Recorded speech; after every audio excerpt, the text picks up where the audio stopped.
Hello, xin chào các bạn đã quay trở lại với review 5 phút. Ở cuối tập 43, sau khi Diệp Phàm cùng Cơ Tử Nguyệt bước vào cửa tử thì bất chợt, một trận rung động xảy ra, nơi này cũng như biến đổi. Thấy vậy, nắm lấy tay nữ nhân kia, Diệp Phàm cũng liền lùi lại tránh thoát khỏi con đường đang bạo động. Giữa không trung, thân ảnh hai người cứ thế bay nhanh về phía trước. Đồng thời trong lúc đó, một đạo phù văn cũng liền tỏa ra bao trùm lấy thân thể hai người giúp họ tránh khỏi những thứ rơi xuống.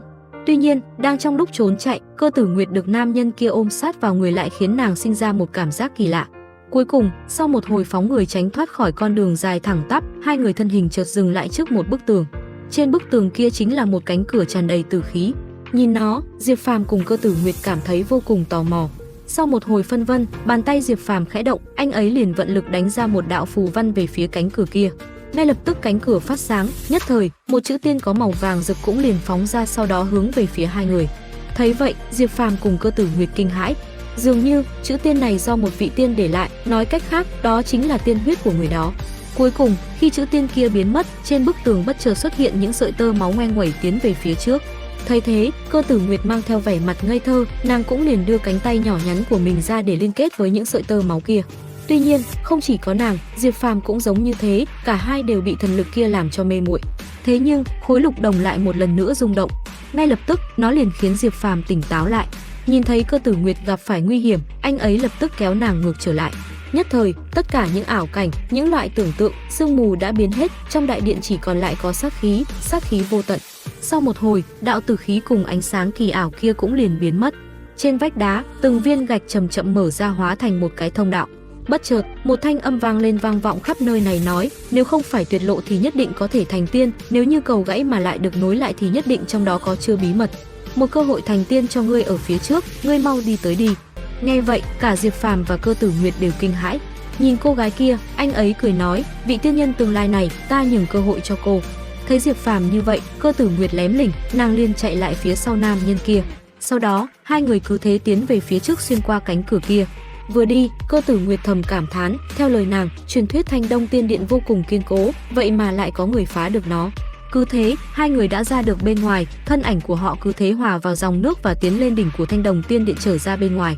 Tuy nhiên, trong lúc hai người đang ở sâu dưới làn nước xanh thẳm, bất ngờ từ phía trên, một luồng ánh sáng vàng đột nhiên lóe lên. Sau đó, nó liền phóng tới bao phủ toàn bộ nơi này. Thấy tình huống nguy hiểm, Diệp Phàm trên người liền tỏa ra ánh vàng bao phủ lấy hai người lại bên trong. Nắm lấy tay Cơ Tử Nguyệt, hai người cũng liền tiến về phía trên và tránh thoát khỏi những luồng ánh sáng màu vàng đang rơi xuống. Thấy những luồng ánh sáng vàng kia, Cơ Tử Nguyệt liền nhận ra đây chính là huyền hoàng nhị khí, một loại thánh vật để luyện khí. Nói đến đây, thanh âm Cơ Tử Nguyệt trở nên mừng rỡ, nàng liền nói Diệp Phàm mau thả nàng ra để nàng thu lấy một ít. Nghe vậy, Diệp Phàm cả kinh, anh ấy lúc đầu còn nghĩ cô gái này bị ấm đầu. Thế nhưng, nghe nàng giải thích, anh ấy mới hiểu ra phần nào.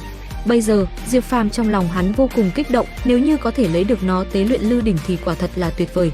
Thế nhưng, anh ấy vẫn chưa vội lấy nó mà nhanh chóng cùng Cơ Tử Nguyệt phóng người lên phía trên cao kia. Cuối cùng, khi lên tới trời cao, hai người bất chợt nhìn thấy một luồng ánh sáng vàng còn lớn hơn cả huyền hoàng nhị khí phía dưới. Thấy vậy, Cơ Tử Nguyệt mừng rỡ vô cùng, theo lời nàng, huyền hoàng nhị khí này, phẩm chất của nó còn tốt hơn cả huyền hoàng nhị khí cũ nữa. Đúng lúc này, khổ hải của Diệp Phàm chấn động, khối lục đồng bay ra ngoài, nhập luôn vào bên trong huyền hoàng, hút khối tinh túy kia lại, sau đó trở về. Cơ Tử Nguyệt vừa khiếp sợ, lại vừa kích động, hô lớn nói, mau chia cho ta một ít. Thế nhưng đáng tiếc, thứ mà khối lục đồng thu được anh ấy cũng không thể chia lại. Còn chiếc đỉnh mà Diệp Phàm phóng ra ngoài để thu lấy huyền hoàng, nó đã liền bị thứ kia đánh cho vỡ nát. Tuy nhiên, Cơ Tử Nguyệt vẫn cố chấp, nàng thì thào nói, đây là chuyện tốt, đỉnh có thể tương dung với huyền hoàng, ngươi có thể một lần nữa tế luyện, đạt được tới vũ khí mơ ước. Đến lúc đó đừng có quên ta, chia cho ta một tia huyền hoàng nhị khí, ngươi không thể dùng hết nhiều như vậy. Nghe thế, Diệp Phàm chỉ cười nhẹ, nắm tay Cơ Tử Nguyệt, anh ấy liền tiến lên phía trên để tìm đường ra. Đến đây thì hết tập 44 Già Thiên. Xin chào và hẹn gặp lại các bạn ở những video tiếp theo.